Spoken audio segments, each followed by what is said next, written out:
Ça y est, tu es arrivé au lycée.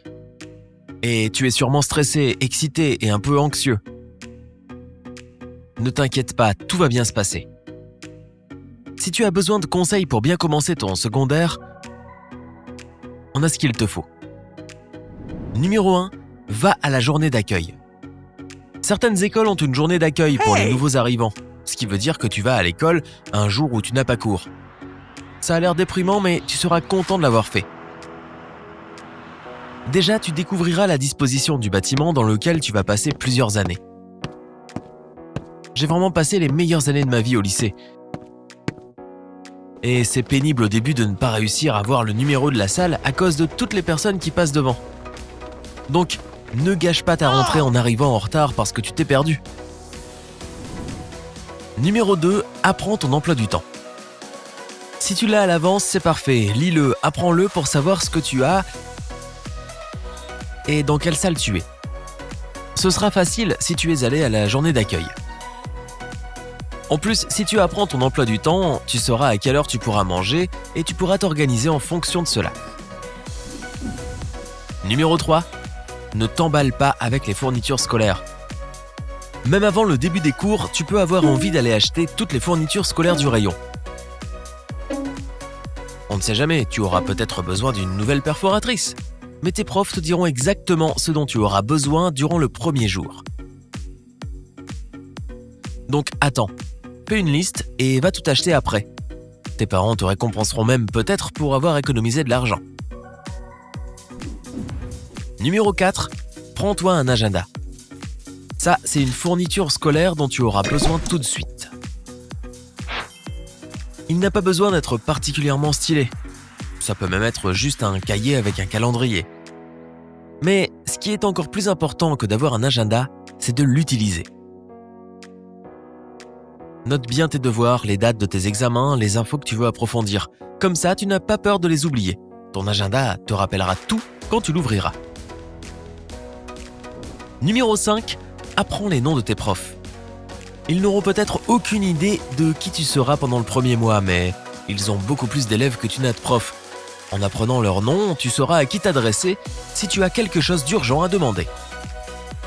Numéro 6, assieds-toi devant. À moins que ton professeur ne décide de placer lui-même les élèves, essaie de t'asseoir devant, surtout pour les matières avec lesquelles tu as un peu de mal. Ce n'est pas du tout pour plaire au prof, mais pour que tu restes concentré pendant le cours. Si toutes les tables devant sont prises, va au fond. Les professeurs remarquent souvent les élèves qui sont devant et au fond, et moins ceux qui sont au milieu. Évite aussi les tables près des fenêtres. Tu serais trop tenté de regarder ce qui se passe dehors plutôt que d'écouter ce que ton prof raconte sur un certain Sokatoa, non? Numéro 7, pose des questions. À chaque fois que tu en as l'occasion. C'est normal de ne pas tout savoir, c'est pour ça que tu vas à l'école. Et si quelqu'un te pose une question dont tu ne connais pas la réponse, pas besoin de faire semblant ou de te dérober en disant une blague. Sois honnête et dis que tu ne sais pas. Comme ça, tu sauras la réponse. Numéro 8, parle à tes camarades. La première année au lycée est le meilleur moment pour sortir de ta zone de confiance parce que personne n'est à l'aise. Ce Todd que tu vois saluer tout le monde dans le couloir entre les cours peut avoir l'air super confiant, mais il est sûrement en train d'en faire trop pour camoufler sa peur. Si tu entends une conversation à laquelle tu peux t'inclure, n'hésite pas, à moins que ce ne soit Todd, parce qu'il est sûrement déjà en train de te parler. Numéro 9, choisis bien tes cours. C'est sûrement la première fois que tu peux choisir les cours que tu veux. Donc fais-le bien. N'en profite pas pour choisir le cours dans lequel vont tous tes amis. Surtout si ce n'est pas quelque chose qui t'intéresse. Vois-le comme une opportunité d'essayer quelque chose de nouveau qui t'a toujours intrigué. Numéro 10, n'aie pas peur de demander un changement d'emploi du temps. Ceci dit, ne dramatise pas les choses dès le premier jour. Si après 1 ou 2 semaines, tu te rends compte qu'un cours est trop dur ou au contraire trop simple, va te renseigner pour trouver une solution. Pas besoin de rester dans un cours qui va faire baisser ta moyenne. ou dans lequel tu vas t'ennuyer juste parce que tu as peur d'en parler. Numéro 11. Organise ton temps libre quand tu n'es pas à l'école. Ce bel agenda n'est pas utile pour l'école seulement. Tu as aussi besoin d'un emploi du temps pour les moments avant et après les cours. Remplis tes heures de temps libre, mais pas trop si tu vois ce que je veux dire. Il ne faut pas que tu penses seulement aux activités extrascolaires et aux devoirs. Garde-toi aussi du temps pour te détendre, voir tes amis et regarder tes séries préférées. Numéro 12. Ne laisse pas une mauvaise journée ou une mauvaise semaine ruiner tout un trimestre ou plus.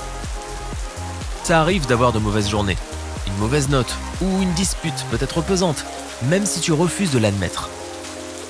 Mais il est important de ne pas laisser ces humeurs négatives prendre de l'ampleur. Prends du recul et vois ces moments comme des opportunités de grandir. Numéro 13. Les notes ne font pas tout. Je ne veux pas dire qu'elles ne servent à rien, c'est faux. Mais le lycée ne tourne pas tout le temps autour de la moyenne. Si tu as le choix entre gagner des points en plus dont tu n'as pas besoin et aller à un concert avec tes amis, sors t'amuser. Tu dois trouver l'équilibre. Personne ne doit te persuader qu'avoir des notes parfaites est incompatible avec avoir une vie sociale développée. Numéro 14. Tiens un journal privé. Ici encore, pas besoin de quelque chose de cher ou d'extraordinaire.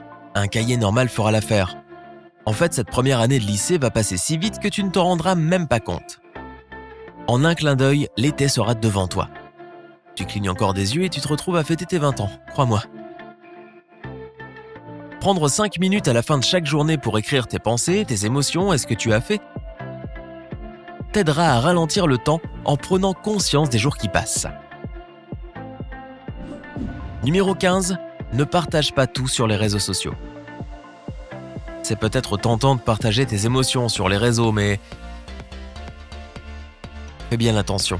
La dernière chose dont tu as envie, c'est d'aller au lycée un matin après avoir envoyé un message à tout le monde alors qu'il n'était destiné qu'à tes amis proches et d'entendre Todd en parler dans les couloirs. Si tu as besoin de parler pour vider ton esprit, le journal privé est là pour ça. Numéro 16. Fixe-toi des objectifs. Prends du temps pour te demander ce que tu veux faire de ta première année de lycée. Faire du sport, jouer dans la pièce de théâtre, être le premier de la classe, trouver un petit copain ou une petite copine, bon courage. Quand la sonnerie se met à retentir, c'est facile d'oublier ce que tu veux dans la routine. Avoir une petite liste de tes objectifs t'aidera à les réaliser. Numéro 17. Ne tombe pas dans la mentalité des élèves de première année du secondaire. Pendant ta première année, tu peux avoir envie de te reposer en te disant que seules les deuxième et troisième années du secondaire comptent vraiment. Mais ne tombe pas dans ce piège. Tes efforts d'aujourd'hui t'épargneront de stresser demain. En fait, la première année du secondaire est la plus simple à réussir. En sachant ça, tu seras content d'avoir travaillé dur pour avoir une bonne moyenne. À ton tour maintenant. Qu'est-ce que tu attends le plus de ton année de secondaire ? Dis-moi dans les commentaires. Si tu as appris quelque chose de nouveau aujourd'hui, aime cette vidéo et partage-la avec un ami. Mais attends, ne va pas voir Todd tout de suite. On a 2000 autres vidéos cool pour toi. Choisis juste entre celle de gauche ou de droite, reste avec sympa.